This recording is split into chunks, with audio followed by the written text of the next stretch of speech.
7వ అధ్యాయం దానియేలు గ్రంథము 7వ అధ్యాయము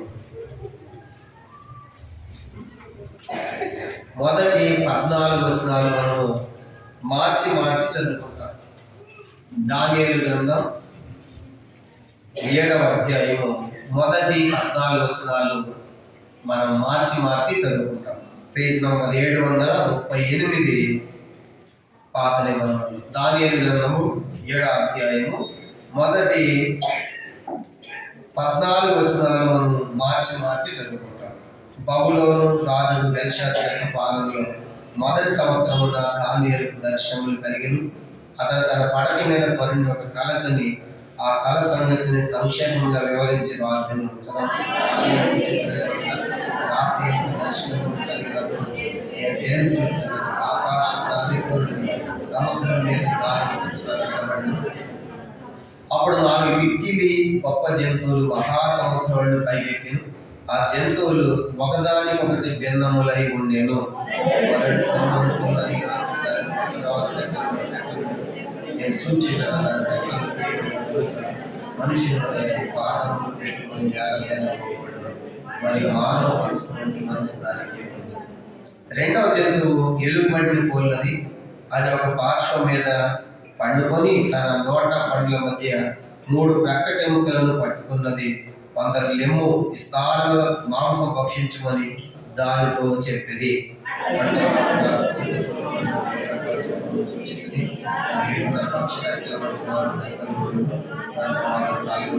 దానికి ఆధిపత్యం ఇవ్వబడింది. పిమ్మట రాత్రి నాకు దర్శనములు కలిగినప్పుడు నేను చూచుండగా ఘోరమును భయంకరములను 4వ జంతువు ఒకటి కనబడింది. అది తనకు ముందుగా ఉండిన ఇతర జంతువులకు భిన్నమైనది. అది మహాబల మహత్యం గలది. దానికి పెద్ద ఇనుప దంతములు 10 కొమ్ములు ఉండేవి. అది సమస్తమును భక్షించుచు తుత్తునేలుగా చేయొచ్చు మిగిలిన దానిని కాళ్ళ కింద అణగద్రొక్కుచుండెను. దానిని స్థానించినట్టు 3 తెరికి వేయబడింది. ఈ కొమ్మలకు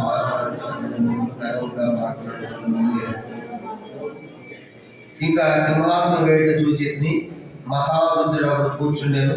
ఆయన వస్త్రము హిమము వలె ధవళముగాను, ఆయన తల వెంట్రుకలు శుద్ధమైన గొర్రెబొచ్చు వలె తెల్లగాను ఉండేవి. ఆయన సింహాసనం అగ్ని జ్వాలలోనే మండుచుండెను. దాని చక్రములు అగ్ని వలె ఉండెను.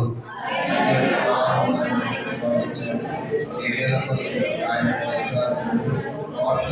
మనుషులు ఆయన కనిపించి తీర్పు అప్పుడు నేను చూచుండగా ఆ కొమ్ము పలుకుచిన మహాగర్వపు మాటల నిమిత్తము వారు ఆ జంతువుని చంపినట్టు కనబడను. తర్వాత దాన్ని కళేబరం వండుచిన అగ్ని వేయబడను. మిగిలిన దానికి పోయాడు. సమయం వచ్చిన వరకు ఆ సజీవుల మధ్య ఒక సమయంలో కాలం ఏర్పడ్డాయి. రాత్రి కలిగిన దర్శనములను ఇంకా చూచుండగా ఆకాశ మేఘారుడై మనుష్య కుమారుని పోలిన ఒకడు వచ్చి ఆ మహారుద్రుడు వారి సరిని ప్రవేశించి ఆయన సముఖంలోకి తేబడిను. ఆయా భాషలు మాట్లాడేవారు ఆయన సేవించారు. ప్రభుత్వం మహిమ ఆధిపత్యం ఆయనకి ఇవ్వదు. ఆయన ప్రభుత్వం శాశ్వతమై అది అందరికీ తొలగిపోదు. ఆయన రాజ్యం ఎన్నడూ లయము కాదు. మరొక 2వ అధ్యాయము దానియేలు గ్రంథం 2వ అధ్యాయము 44 వచనాన్ని కూడా అందరం కలిసి చదువుకుంటాం. దానియేలు గ్రంథము 2వ అధ్యాయము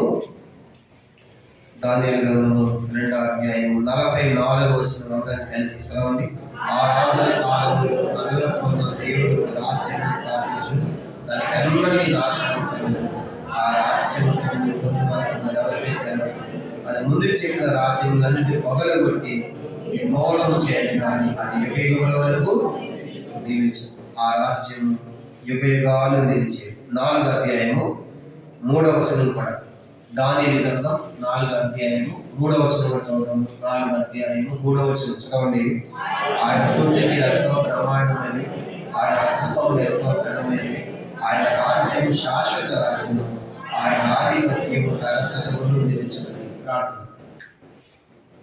పరలోకమందున్న మా తండ్రి, పరిశుద్ధ మీ స్తోత్రాలు.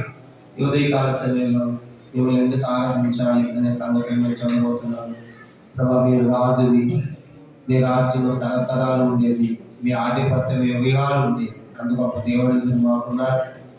కాబట్టి ఎలాంటి రాజు అనే సంగతులు కూడా కొన్ని విషయాలు చూడబోతుండగా మీరే మాకు సహాయం చేయండి. మాకు అందరి కాసులు దయచేసి మీరే మహిమ పొందండి. సమస్త మహిమాగ్రత మీకు ఆరంభించుకుంది. ఆయన దాసు నన్ను కూడా మీ సిలుసాడు మరుగుపరిచి మీ ప్రజలమైన మా అందరికీ కావాల్సిన వాకులు దయచేయమని యేసుక్రీస్తు నామమున ప్రార్థించి వేడుచున్నాము తండ్రి. ఆమేన్.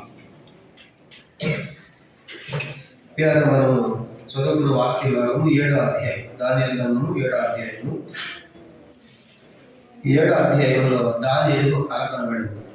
దర్శనం వచ్చింది. కళ అంటే భవిష్యత్తులో జరగబోతుంది. ఇది దానియేలుకి భవిష్యత్తులో జరగబోయేది, మనకేమో జరిగిపోయింది. కనుక మన కాలానికి మీ కాలానికి ఏమైపోయింది, ఇది జరిగిపోయింది. దానియేలు కాలానికి జరగబోతుంది. ఏంట దర్శనం అంటే ఒక సముద్రం నుంచి 4 జంతువులు పైకి వచ్చాయి. సముద్రం అంటే ప్రకటన గ్రంథము 17వ అధ్యాయంలో చెప్పబడింది. సముద్రం అంటే జలములు, నీరు, జల సమూహం అని అర్థం. కాబట్టి జలములు అంటే నీరు. కనుక సముద్రం నుంచి పైకి రావడం ఆ జంతువులు మనుషుల్లో నుంచి, లోకంలో నుంచి పైకి వస్తాయి అన్నమాట. ఆ 4 జంతువులు. దాంట్లో మొదటి జంతువు ఏంటంటే సింహం అంట. మొదటి జంతువు ఏంటి? సింహం. దానికి ఏమని అంటే పక్షిరాజు వంటి రెక్కలు కూడా ఉంటుంది. అక్కడ చూసారా రెక్కల సింహాన్ని? ఎవరు చూసారా? జూ పార్కులో సింహాలు ఉంటాయి కదా, రెక్కలు వాడి. కానీ ఈ సింహానికి ఏమని అంట? రెక్కలు. ఆ రెక్కలు విరవబడ్డాయి అంట. రెక్కలు విరవబడ్డాయి. తన మానవుడి మనసు దానికి వచ్చింది. కనుక మొదటి సింహం. రెండవది జంతువు ఎలుగుబంటి. రెండో జంతువు ఏంటంటే ఎలుగుబంటి. దాని పండ్ల మధ్య 3 ప్రకటనలు ఉన్నాయి. అది ఒక పాసరి పడుకున్నట్టుగా చూశారు. ఇక మూడో జంతువు వచ్చేసి చిరుత అంట. మూడో జంతువు ఏంటి? చిరుత. చిరుత దేని గుర్తు? వేగాన్ని గుర్తు. చిరుత ఏంటి? జంతువులు బాగా పరిగెత్తేది ఏంటి? చిరుత బాగా పరిగెడు.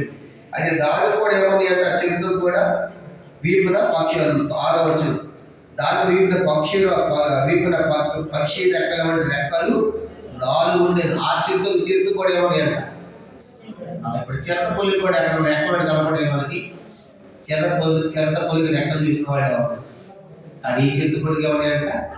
రెక్కలు ఉంటాయి. కాబట్టి రెక్కలు అసలే అది బాగా పరిగెట్టేది. ఇంకా రెక్కలు ఉంటే ఇంకా స్పీడ్గా పరిగెడుతుంది అనమాట. అది 3వ జంతువు. 4వ జంతువు ఏంటంటే 7వ అధ్యాయము 4వ జంతువు అది 7వ వచనం. ఘోరమును భయంకరమునగు 4వ జంతువు ఒకటి కనబడేది. ఆ 4వ జంతువు ఈ 3 జంతువుల కంటే ఘోరంగా ఉందంట, భయంకరంగా ఉందంట. ప్రకటన గ్రంథం 13వ అధ్యాయం. ఒకసారి అక్కడ ఆ 4 జంతువు అక్కడ చెప్పాడు. ప్రకటన గ్రంథం రెవల్యూషన్ చాప్టర్ 13. ప్రకటన గ్రంథము 13వ అధ్యాయం. ప్రకటన 13వ అధ్యాయం. చూడండి ఆ 4 జంతువు ఏంటో, ఎందుకు అది భయంకరంగా ఉంది, ఘోరంగా ఉంది ఆ జంతువు అంటే ప్రకటన 13వ అధ్యాయం. మనం అందరం కలిసి మొదటి 2 వచనాలు చదువుకుంటాం. ప్రకటన గ్రంథం 13వ అధ్యాయం మొదటి 2 వచనాలు.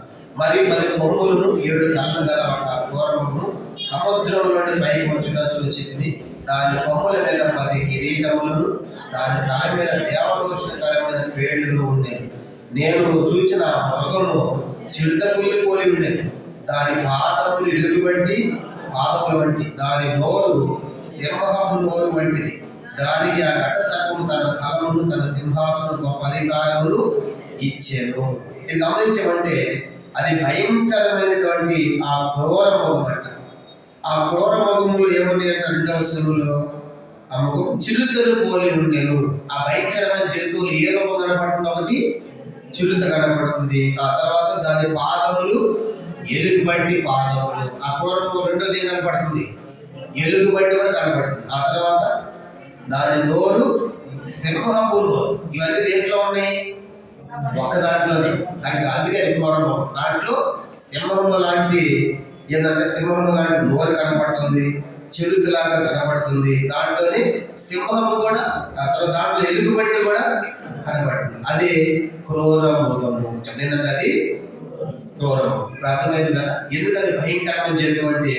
ఆ జంతువు చూస్తా ఉంటే దానియేలుకి దాంట్లో సింహం ఉంది, ఎలుగుబంటి ఉంది, చిరుత ఉంది. ఇవన్నీ ఉన్నప్పుడు చూస్తా ఉంటే భయంకరమైనటువంటి జంతువుగా కనబడింది. ఇప్పుడు ఆ ఆ జంతువుకి ఏం జరుగుతుందంటే 2వ వచనంలో ప్రకటన 13:2లో ఘట సర్పము తన బలమును తన సింహాసనం గొప్ప అధికారం దానికి ఇచ్చాడు. ఘట సర్పం అంట ఇంకా దాన్ని బలపరుస్తుందంట ఆ జంతువుని. ఘట సర్పం అంటే ఎవరు చెప్పండి? ఘట సర్పం అంటే అపవాది, సాతాను. ఘట సర్పం అంటే ఎవరు? అపవాది. అంటే సాతాను చేత ఈ జంతువు బాగా వాడబడుతుంది, ప్రభావితం అవుతుంది. అయితే ఇదంతా వివరించడానికి తీసుకోలేదు, కానీ ఇది జస్ట్ మీకు అర్థం అవడానికి చెప్పి అసలు విషయానికి వెళ్తాను. ఇదంతా మీకు అర్థం కావాలంటే నేను దానియేలు గ్రంథాన్ని బైబిల్ స్టడీ చెప్తున్నాను వినండి. దాంట్లో ఎంతో డీటెయిల్గా చెప్పాను. ఆ మొదటిది ఏంటంటే దానియేలు కనబడిన మొదటి జంతువు ఏంటంటే మొదటి జంతువు ఏంటి? సింహం. మొదటి జంతువు ఏంటి? ఆ సింహం ఏంటంటే బబులోను సామ్రాజ్యం. ఆ సింహం ఎవరంట?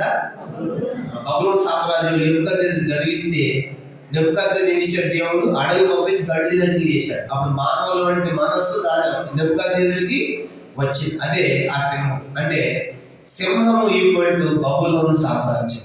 అది తెలియజేస్తా ఉంది. దాని 2వ జంతువు ఏమో చదువుకున్నాము? ఎలుగుబంటి. కనుక ఎలుగుబంటి అనేది మాదీయ పారసీక సామ్రాజ్యం. ఎలుగుబంటి అంటే మాదీయ పారసీక సామ్రాజ్యం. ఇక 3వ జంతువు ఏం కనపడింది? ఆయనకి చిరుత కనపడింది. అది వేగవంతంగా పరిగెత్తింది. కనుక అంటే ఆ చిరుత అనేది గ్రీకు సామ్రాజ్యం. చెప్పండి, గ్రీక్ అనేది గ్రీకు సామ్రాజ్యం. దానికి ఒక తలే ఉంది, తర్వాత 4 తలలు వచ్చాయంట చిరుతకి. ఆ ఒక తల ఏంటంటే ఆ ఒక తలే Alexander the great.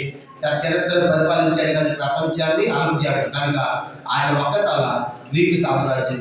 Greek Veerudu, Greek సామ్రాజ్యం స్థాపించిన వాడు అలెగ్జాండర్. ఇంకో మాట చెప్పాలంటే ఆదికాండం 11వ అధ్యాయంలో భాషలన్నీ వేరైపోయాయి. అప్పటిదాకా ఒకే భాష ఉంది. 11వ అధ్యాయంలో దేశం అంతటా ఒకే భాష ఉండేది. కానీ వాళ్ళు గోపురం కట్టినప్పుడు దేవుడు తీసే భాషలను తారుమారు చేసింది. అంటే ప్రపంచంలో అనేక భాషలు ఏర్పడ్డాయి. ఆ భాషలు ఏర్పడిన తర్వాత ఒకరి భాష ఒకరు తెలియదు. మళ్ళీ ఒకరి భాష ఒకరు తెలియాలంటే ఇంటర్నేషనల్ లాంగ్వేజ్ రావాలి. అది ఇంటర్నేషనల్ లాంగ్వేజ్ తీసుకొచ్చిన మొదటి వ్యక్తి అలెగ్జాండర్. దాన్ని అదే లాంగ్వేజ్ అంటే గ్రీక్ లాంగ్వేజ్. ఏంటంటే అది గ్రీక్. అంటే ఆ దినాల్లో గ్రీక్ లాంగ్వేజ్ అనేది వస్తే ఇంటర్నేషనల్ లాంగ్వేజ్, అందరితో మాట్లాడవచ్చు. గ్రీక్ భాష ప్రఖ్యాత గాథలు చేసేది అలెగ్జాండర్. ఇప్పుడు ఇంటర్నేషనల్ లాంగ్వేజ్ ఏంటి?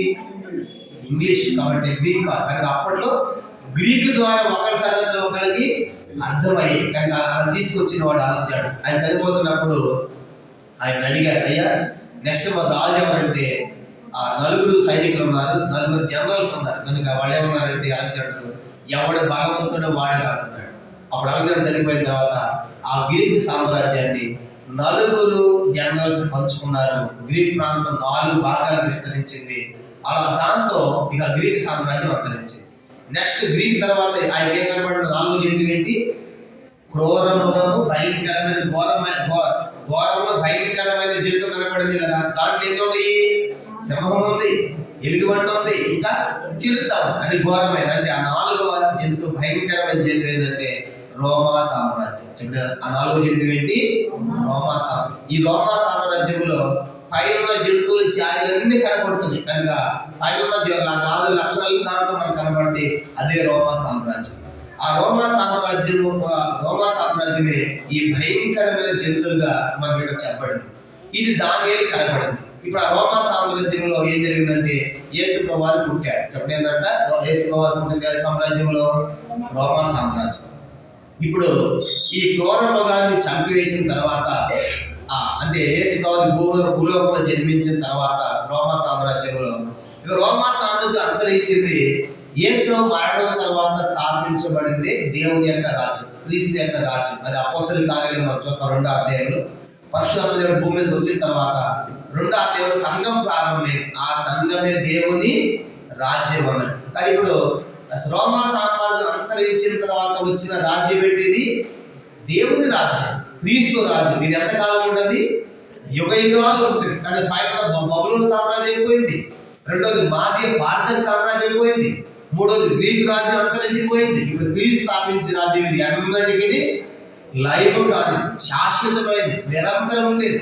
ఆ నిరంతరం రాజై ఉన్నాడు. ఇది దర్శనము దానియేలు కనపడింది. ఆ తర్వాత 7వ అధ్యాయం చూడండి. 7వ అధ్యాయము 9వ వచనంలో ఒక మహారుద్రుడు కనబడ్డాడు. 7వ అధ్యాయము దానియేలు గ్రంథం 7:9. ఇంకా సింహాసనం వేడి చూచింది, మహారుద్రుడు ఎవడు కూర్చుండెను. పరలోకంలో మహారుద్రుడు కూర్చున్నాడు ఎవరంటే తండ్రి అయిన దేవుడు. ఎవరంటే తండ్రి అయిన యెహోవా దేవుడు. ఆయన ఎక్కడ కూర్చున్నాడు? సింహాసనం దగ్గర ఉన్నాడు. సింహాసనం మీద ఆయన వస్త్రములు ఇవ్వబడే ధవళముగాను, ఆయన తల వెంట్రుకలు శుద్ధమైన గొర్రెపచ్చలు తెల్లగా ఉండేది. ఆయన సింహాసనం అగ్నిజ్వాల మధ్య ఉండేను, దాని చక్రములు అగ్ని వలె ఉండేను. అగ్ని వంటి ప్రభావం ఆయన వద్ద నుండి. ఆ దేవుడు అగ్ని కదా, దేవుడు దహించు అగ్ని కలిగిన అగ్ని జ్వాలలో సింహాసనం మీద తండ్రి యెహోవా దేవుడు ఉన్నాడు. ఇంకేం జరుగుతుందంటే 10వ వచనం, వేవేల కొలది పరిచారకులు ఆయనకు ఉన్నారు. కానీ పరలోకములు కోట్ల కొలది మనుషులు ఆయన ఎదుట నిలిచారు. తీర్పుగా గ్రంథములు విప్పబడ్డాయి. ఆ తర్వాత 11వ వచనం, అప్పుడు నేను చూచుండగా ఆ కొమ్ము పలుచిన మహాగరం పాటి నిమిత్తము వాళ్ళ జంతువులు చంపేటి కనబడును, దాని కలేబరము మండుచున్న అగ్నిలో వేయబడింది. ఏ జంతువు అంటే అది రోమా సామ్రాజ్యం. మిగిలిన ఆ జంతువుల ప్రభుత్వము తొలగిపోయింది. మిగిలిన ఆ జంతువులు అంటే పైన బబులోను, రెండవది మాదియా, మూడవ సామ్రాజ్యం గ్రీకు సామ్రాజ్యం, తర్వాత కింద జంతువు రోమా సామ్రాజ్యం. ఆ జంతువుల ప్రభుత్వాలన్నీ ఏమైపోయాయంట? తొలగిపోయాయి. చూడమాట 12వ వచనం, మిగిలిన జంతువుల ప్రభుత్వము తొలగిపోయాడు. సమయం వచ్చే వరకు అది సజీవుల మధ్య ఉన్న ఒక సమయంలో ఒక కాలం ఏర్పాటాయి. 11వ వచనం, రాత్రి కలిగిన దర్శనం ఇంకా చూచుండగా. ఇప్పుడు ఎన్ని రాజ్యాలు అయిపోయినాయి చెప్పండి? ఆ 4 రాజ్యాల ప్రభుత్వాలు ఏమైపోయినాయి?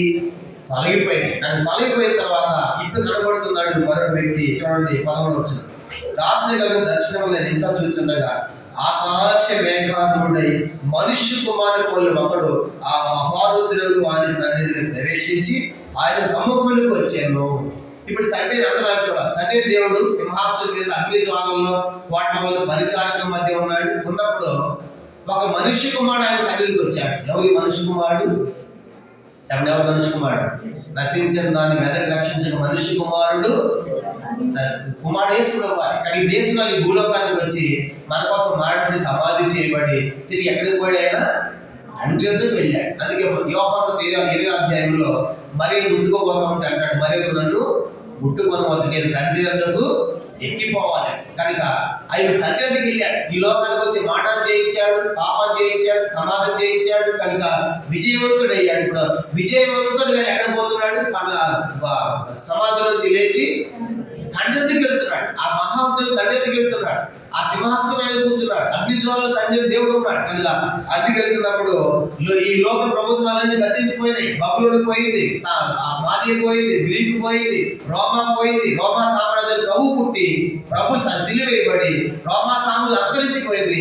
ఆ రోమా సామ్రాజ్యం పుట్టింది దేవుని రాజ్యం. అందుకే ముందే చెప్పాడు, ఈ రాజ్యాన్ని కొంతమంది నిలిచి ఉన్న వాళ్ళు చనిపోక ముందు మీరు చూస్తానని చెప్పాడు. మన శిష్యులు చూశారు.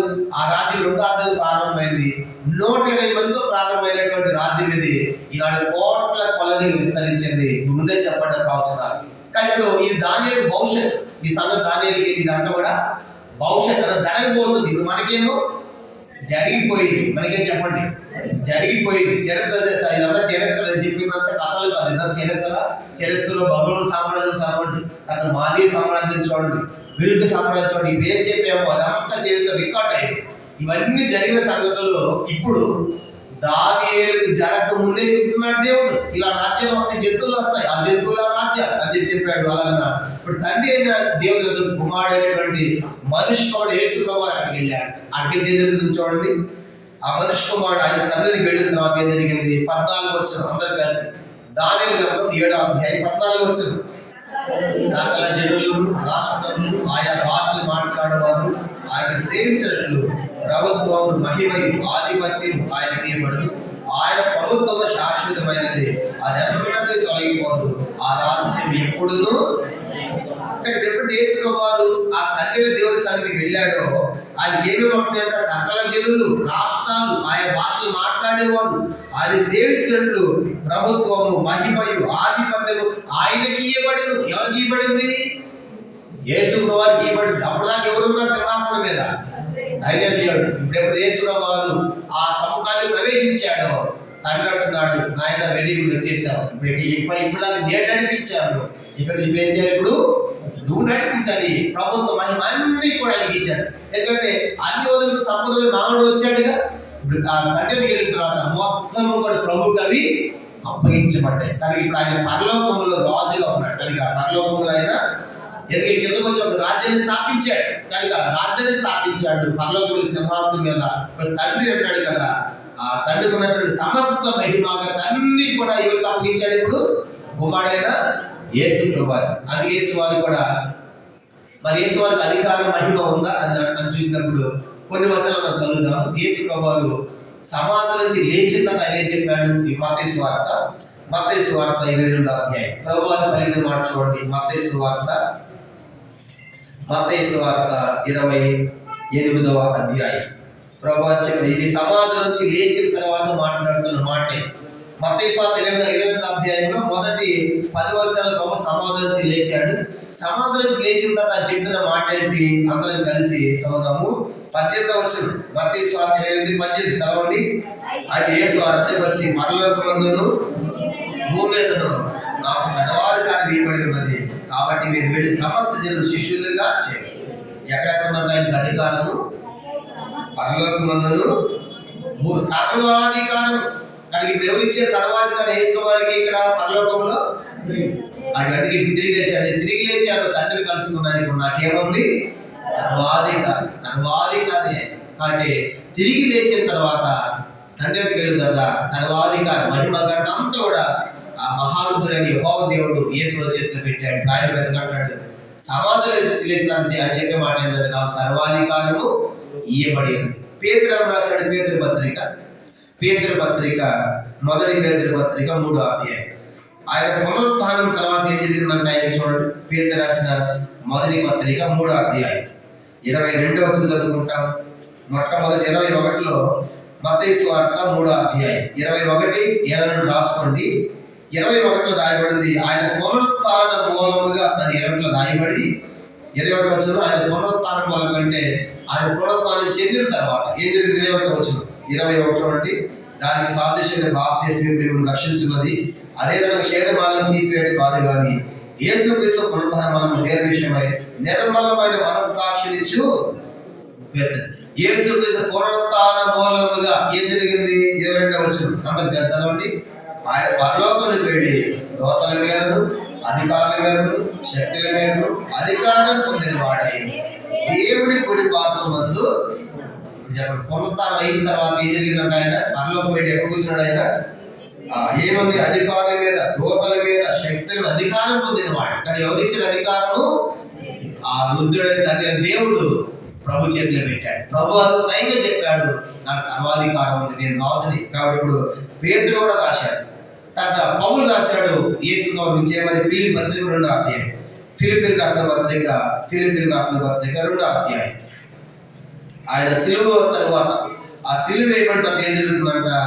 7 నుంచి 11 వచనాలు రాసుకోండి. ఫిలిప్పీలకు రాసిన పత్రిక 2వ అధ్యాయం 7 నుంచి చదవాలి. మనుషుల పోలికగా పుట్టి దాని స్వరూపం ధరించుకొని తన వ్యక్తినిగా చేసుకుని మరి ఆయన ఆకారం అంతా మనుషులకు కనబడి మాట పొందడం కనుక సిలువ మాట పొందడం విధేయ చూపిన వాడే తను తాను తగ్గించుకున్నాడు. అందుచేత పరలోకంలో ఉన్న వాళ్ళు కానీ భూమి మీద ఉన్న వాళ్ళు కానీ భూమి మీద ఉన్న వాళ్ళు కానీ ప్రతి వారి మోకాళ్ళు యేసును నమ్మినట్లు ప్రతి వారి నాలుగు తండ్రి దేవుని మహిమార్థమై యేసుక్రీస్తును ఒప్పుకున్నట్లు దేవుడిని అధికముగా హెచ్చించి ప్రతి నామముల పైనామమును ఆయనకు ఇప్పుడు సిలువ మాట తర్వాత ప్రతి వారి మోకాలైన మొక్క అన్ని నామం హెచ్చించబడింది. పౌలు గారు ఇది రాశాడు. ఈ పౌలు గారు రాసే సమయానికి జరిగిపోయింది. పౌలు గారు సమయానికి ఇది జరిగిపోయింది. రాశాడు. పరలోకం లేచాడు, సిలువ ఎక్కాడు, సమాధి పెట్టాడు. ఆయన లేచిన తర్వాత తండ్రి ఆయన హెచ్చించాడు.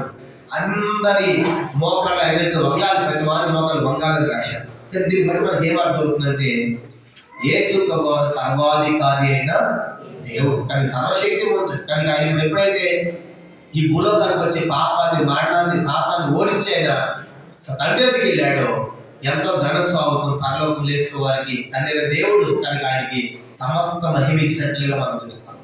చూడండి, మన దేశం నుంచి ఎవరన్నా మన దేశం నుంచి వేరే దేశానికి వెళ్ళి ఒక మంచి కప్పు పట్టుకొచ్చారనుకోండి, గెలిచారనుకోండి మన దేశం వాళ్ళు, మన దేశంలో వారికి విమానాశ్రయం దిగ్గానే ఉంటుంది. ఏ స్వాగతం ఉంటుంది?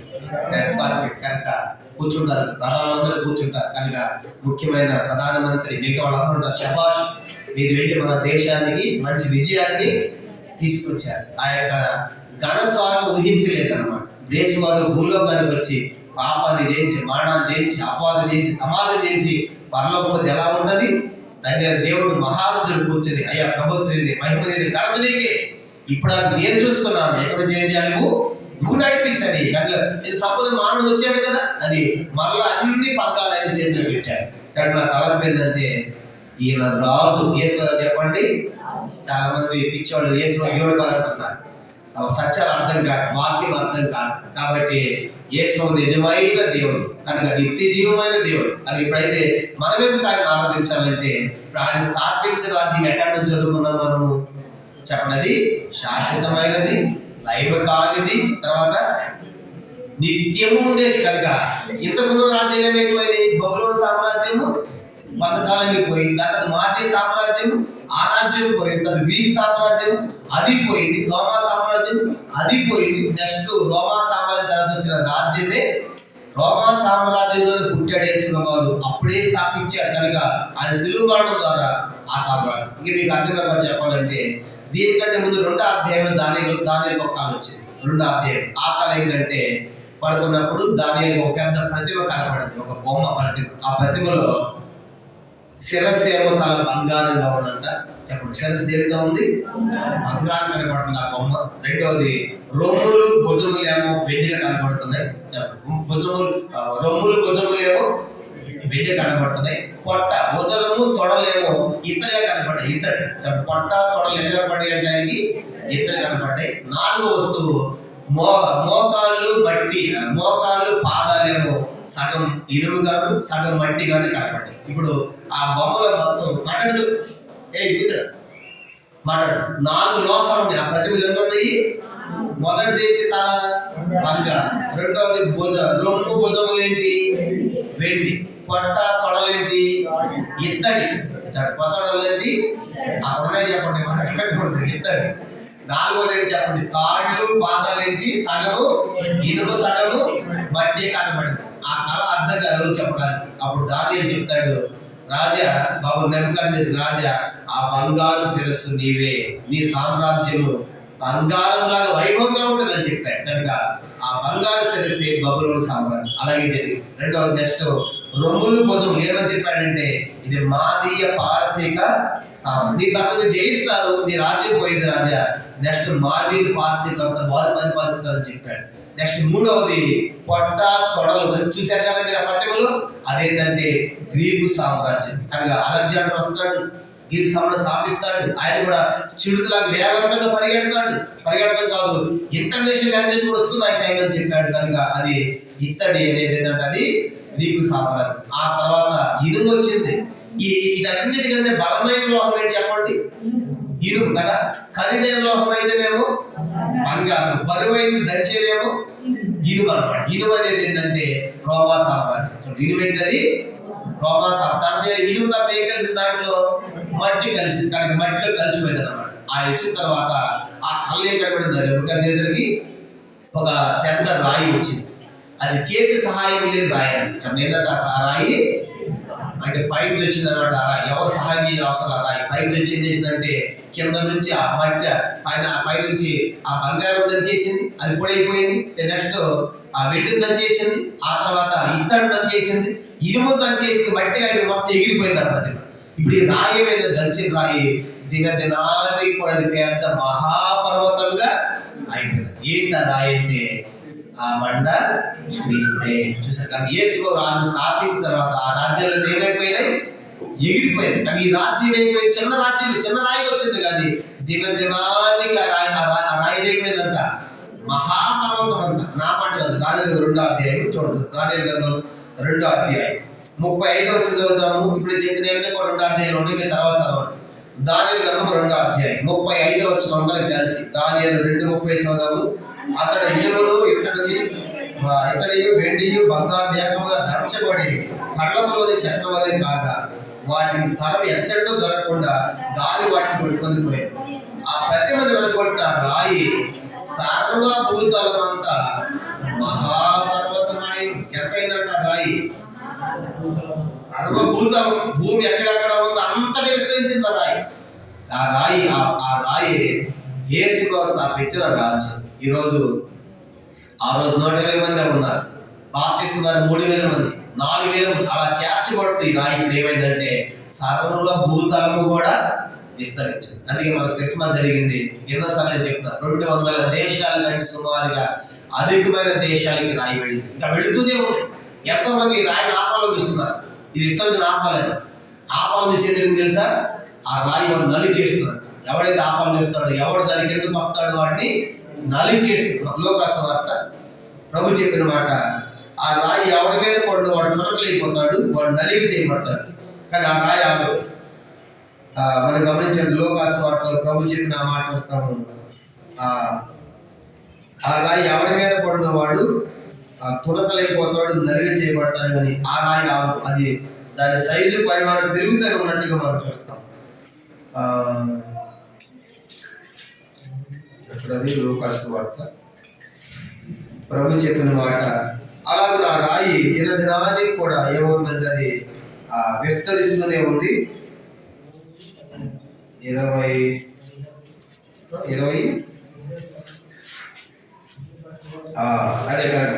అధ్యాయము 17-18 వచ్చిన లోకాసు వార్త 20 అధ్యాయం 17-18. ఆయన వారిని చూచి, అలాగైతే ఇల్లు కట్టువారు నిషేధించిన రాయి మొదకు రాయబడిన మాట ఏమిటి?